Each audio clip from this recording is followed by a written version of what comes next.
everyone fine. ಇಡಿ ವಿರುದ್ಧ ಕಾಂಗ್ರೆಸ್ನ ನಾಯಕರುಗಳು ತೊಡೆತಟ್ಟುವಂತ ಕೆಲಸವನ್ನ ಮಾಡ್ತಾ ಇದ್ದಾರೆ. ಸಾಕಷ್ಟು ಆರೋಪಗಳನ್ನು ಇಡಿ ಮೇಲೆ ನಾಯಕರುಗಳು ಮಾಡಿದ್ರು. ಇದೀಗ ಅಧಿಕಾರಿಗಳ ಮೇಲೆ ಸುಳ್ಳು ಹೇಳುವಂತೆ ಒತ್ತಡ ಹೇರಲಾಗ್ತಿದೆ. ಹಗರಣದಲ್ಲಿ ಸಿಎಂ ಸಚಿವೆ ಹೆಸರು ಹೇಳುವಂತೆ ಒತ್ತಡವನ್ನ ಹೇರಲಾಗ್ತಿದೆ ಅಂತೆ. ಹೀಗಾಗಿ ಇಡಿ ವಿರುದ್ಧ ಶಾಸಕರುಗಳು ತಿರುಗಿಬಿದ್ಬಿಟ್ಟಿದ್ದಾರೆ. ಇವತ್ತು ಗಾಂಧಿ ಪ್ರತಿಮೆ ಮುಂಭಾಗ ಧರಣಿಗೆ ಪ್ಲಾನ್ ಅನ್ನ ಮಾಡಿಕೊಂಡಿದ್ದಾರೆ. ವಿಧಾನಸೌಧ ವಿಕಾಸಸೌಧದ ಮುಂದೆ ಇರುವಂತಹ ಪ್ರತಿಮೆಯ ಮುಂದೆ ಪ್ರತಿಭಟನೆಗೆ ನಿರ್ಧಾರವನ್ನ ಮಾಡಲಾಗಿದೆ. ವಾಲ್ಮೀಕಿ ಹಗರಣದಲ್ಲಿ ವಶಕ್ಕೆ ಪಡೆದವರ ಮೇಲೆ ಒತ್ತಡ ಹೇರ್ತಾ ಇದ್ದಾರಂತೆ ಇಡಿ ಅಧಿಕಾರಿಗಳು. ಹಗರಣದಲ್ಲಿ ಸಿಎಂ ಮತ್ತು ಕೆಲವೊಂದಷ್ಟು ಸಚಿವರುಗಳ ಕೈವಾಡ ಇದೆ ಅಂತ ನೀವು ಹೇಳಲೇಬೇಕು, ಅವ್ರ ಹೆಸರು ಹೇಳಿ ಇವ್ರ ಹೆಸರು ಹೇಳಿ ಅಂತ ಇಡಿ ಅಧಿಕಾರಿಗಳು ಈಗ ವಾಲ್ಮೀಕಿ ಹಗರಣದಲ್ಲಿ ವಶದಲ್ಲಿದ್ದಾರಲ್ವಾ, ಜೈಲಲ್ಲಿದ್ದಾರಲ್ಲ, ಅವ್ರಗಳ ಮೇಲೆ ಒತ್ತಡ ಹೇರುವಂತ ಕೆಲಸವನ್ನ ಮಾಡ್ತಾ ಇದ್ದಾರಂತೆ. ಈ ಹಿಂದೆ 5 ಜನ ಸಚಿವರುಗಳು ಕುತ್ಕೊಂಡು ಪ್ರೆಸ್ ಮೀಟ್ ಮಾಡಿದ್ರು ಕಾಂಗ್ರೆಸ್ನವರು. ಸೊ ಆಗ್ಲೂ ಕೂಡ ಈ ಎಲ್ಲ ವಿಚಾರಗಳನ್ನ ಪ್ರಸ್ತಾಪ ಮಾಡಿದ್ರು. ಇಡಿ ಅಧಿಕಾರಿಗಳು ಸಾಕಷ್ಟು ಒತ್ತಡ ಹೇರುವಂತ ಕೆಲಸವನ್ನ ಮಾಡ್ತಾ ಇದ್ದಾರೆ. ಕೇಂದ್ರ ಸರ್ಕಾರ ಈ ಕಾಂಗ್ರೆಸ್ ಸರ್ಕಾರವನ್ನ ಪತನಗೊಳಿಸುವಂತ ನಿಟ್ಟಿನಲ್ಲಿ ಇಡಿಯನ್ನ ಅಸ್ತ್ರವನ್ನಾಗಿ ಬಳಕೆ ಮಾಡ್ಕೊಳ್ತಾ ಇದ್ದಾರೆ. ಸಿಎಂ ಹೆಸರು ಹೇಳಬೇಕು, ಡಿಸಿಎಂ ಹೆಸರು ಹೇಳಬೇಕು, ಕೆಲವು ಸಚಿವರುಗಳ ಹೆಸರು ನೀವು ಹೇಳಲೇಬೇಕು ಅಂತ ಈ ಹಗರಣದಲ್ಲಿ ಈಗ ಇಡಿ ವಶದಲ್ಲಿರುವಂತ ಕೆಲವರ ಮೇಲೆ ಅಧಿಕಾರಿಗಳು ಒತ್ತಡ ಹೇರ್ತಾ ಇದ್ದಾರೆ. ನೀವು ಅವ್ರ ಹೆಸರು ಹೇಳಿದ್ರೆ ನಿಮ್ಮನ್ನು ಬಿಡ್ತೀವಿ ಅಂತ ಒತ್ತಡವನ್ನ ಹೇರ್ತಾ ಇದ್ದಾರೆ ಅನ್ನುವಂಥ ಒಂದು ಗಂಭೀರವಾದಂಥ ಆರೋಪವನ್ನ ಇಡಿ ಅಧಿಕಾರಿಗಳ ವಿರುದ್ಧ ಕಾಂಗ್ರೆಸ್ನ ಅನೇಕ ಸಚಿವರುಗಳು ಮಾಡಿದ್ರು. ಸೊ ಇವತ್ತು ಇಡಿ ವಿರುದ್ಧ ಕಾಂಗ್ರೆಸ್ನ ಶಾಸಕರುಗಳು ತೊಡೆತಡ್ತಾ ಇದ್ದಾರೆ, ಪ್ರತಿಭಟನೆಗೆ ಕರೆ ಕೊಟ್ಟಿದ್ದಾರೆ. ಬೆಳಗ್ಗೆ ಈ ಒಂದು ಪ್ರತಿಭಟನೆ ಮಾಡೋದಕ್ಕೆ ನಿರ್ಧಾರವನ್ನ ಮಾಡಲಾಗಿತ್ತು. ಇವತ್ತು ಪ್ರತಿಭಟನೆಯನ್ನ ಮಾಡ್ತಾರೆ. ವಾಲ್ಮೀಕಿ ಹಗರಣದಲ್ಲಿ ವಶಕ್ಕೆ ಪಡೆದವರ ಮೇಲೆ ಇಡಿ ಅಧಿಕಾರಿಗಳು ಸಿಎಂ ಹೆಸರು ಹೇಳಿ ಮತ್ತು ಡಿಸಿಎಂ ಹೆಸರು ಹೇಳಿ ಕೆಲವೊಂದಷ್ಟು ಸಚಿವರುಗಳ ಹೆಸರು ನೀವು ಹೇಳಲೇಬೇಕು ಅನ್ನುವಂಥ ಒತ್ತಡವನ್ನ ಮಾಡ್ತಾ ಇದ್ದಾರೆ ಅನ್ನುವಂಥ ಒಂದು ಗಂಭೀರವಾದಂಥ ಆರೋಪವನ್ನ ಕಾಂಗ್ರೆಸ್ನ ಸರ್ಕಾರ ಮಾಡ್ತಾ ಇರುವಂಥದ್ದು. ಕಾಂಗ್ರೆಸ್ನ ಕೆಲವೊಂದಷ್ಟು ಸಚಿವರುಗಳು ಪ್ರೆಸ್ ಮೀಟ್ ಕೂಡ ಮಾಡಿ ಈ ವಿಚಾರವನ್ನ ಹೇಳಿದ್ರು. ಇವತ್ತು ಪ್ರತಿಭಟನೆಗೆ ನಿರ್ಧಾರವನ್ನ ಮಾಡಿದ್ದಾರೆ. ಪ್ರತಿಭಟನೆ ಮಾಡಿ ಈ ಮುಖಾಂತರವಾಗಿ ಇಡಿ ವಿರುದ್ಧ ತಮ್ಮ ಅಸಮಾಧಾನವನ್ನ, ಆಕ್ರೋಶವನ್ನ ಹೊರಹಾಕುವಂತ ಕೆಲಸಕ್ಕೆ ಕಾಂಗ್ರೆಸ್ನ ನಾಯಕರುಗಳು ಮಾಡ್ತಾ ಇದ್ದಾರೆ.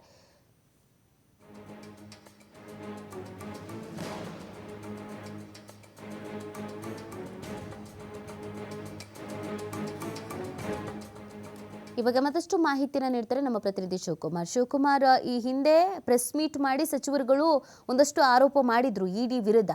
ಇವತ್ತು ಪ್ರತಿಭಟನೆಯ ಹಾದಿಯನ್ನ ಹಿಡ್ತಾ ಇದ್ದಾರೆ. ಸೊ ಯಾವ ರೀತಿಯಾಗಿರುತ್ತೆ ಈ ಪ್ರತಿಭಟನೆಯ ಸ್ವರೂಪ, ಇವತ್ತು ಯಾರೆಲ್ಲ ಭಾಗ್ಯ ಆಗ್ತಾರೆ? ನಿತಿ, ವಾಲ್ಮೀಕಿ ಹಗರಣಕ್ಕೆ ಸಂಬಂಧಪಟ್ಟಂತೆ ಈಗಾಗಲೇ ನಾಗೇಂದ್ರ ಹಾಗೆ ನಿಗಮದ ಅಧ್ಯಕ್ಷರಾಗಿದ್ದಂತ ಬಸವನಗೌಡ ದದ್ದಲ್ ಅವರ ವಿಚಾರಣೆಯನ್ನ ಮಾಡಲಾಗ್ತಾ ಇದೆ. ನಾಗೇಂದ್ರ ಅವರನ್ನ ಈಗಾಗಲೇ ಬಂಧನ ಮಾಡಲಾಗಿದೆ. ಅದರ ಜೊತೆಗೆ ನಿಗಮದ MD ಹಾಗೆ ಅಲ್ಲಿನ ಅಧಿಕಾರಿಗಳನ್ನು ಕೂಡ ವಶಕ್ಕೆ ಪಡ್ಕೊಂಡು ಈಗಾಗಲೇ ವಿಚಾರಣೆಯನ್ನ ಮುಂದುವರಿಸಿದ್ದಾರೆ ಇಡಿ ಅಧಿಕಾರಿಗಳು. ಈ ಇಡಿ ವಿಚಾರಣೆ ಸಂದರ್ಭದಲ್ಲಿ ಅಧಿಕಾರಿಗಳ ಮೇಲೆ ಒತ್ತಡವನ್ನ ತರಲಾಗ್ತಾ ಇದೆ.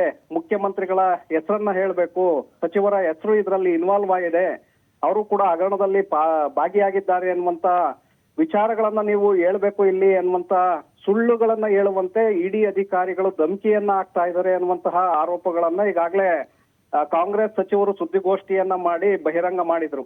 ಅದಾದ ನಂತರ ನಿನ್ನೆ ನಿಗಮದ ಮಾಜಿ MD ಕಲ್ಲೇಶ್ ಅವರು ಠಾಣೆಯಲ್ಲಿ ದೂರನ್ನ ದಾಖಲು ಮಾಡಿದ್ದಾರೆ. FIR ಕೂಡ ಆಗಿದೆ. ಇಡೀ ಇಬ್ಬರು ಅಧಿಕಾರಿಗಳ ವಿರುದ್ಧವಾಗಿ ಬಲವಂತವಾಗಿ ನಮ್ಮಿಂದ ಸಾಕ್ಷ್ಯವನ್ನ ಏಳ್ಸೋದಕ್ಕೆ ಪ್ರಯತ್ನವನ್ನ ಮಾಡಿದ್ದಾರೆ ಅನ್ನುವಂತ ಆರೋಪಗಳ ಮೇಲೆ FIR ಅನ್ನ ದಾಖಲು ಮಾಡಲಾಗಿದೆ.